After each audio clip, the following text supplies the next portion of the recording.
మాట్లాడగలగాలి. మనకి దేవుడు నోరిచ్చినది తినడానికి మాత్రమే కాదు, మనకు జరిగిన అన్యాయాన్ని ప్రశ్నించడానికి కూడా. నేనే మాట్లాడాలని ఏం లేదు, ప్రతి డ్రైవర్ ప్రతి ఒక్కరూ మాట్లాడగలగాలి, మీకు జరిగిన అన్యాయాన్ని ప్రశ్నించగలగాలి.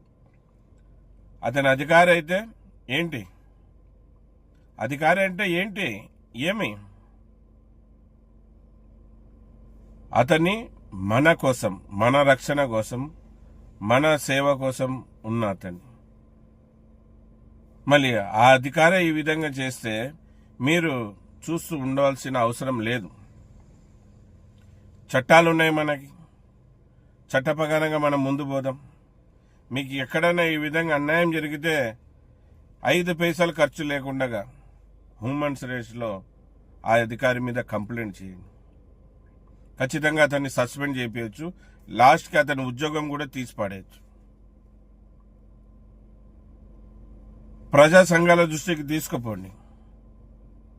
మళ్ళీ మనం ఊకే మౌనంగా ఉన్నామంటే ఇలాగే చాలామంది మన మీద దాడి చేస్తూనే ఉంటారు.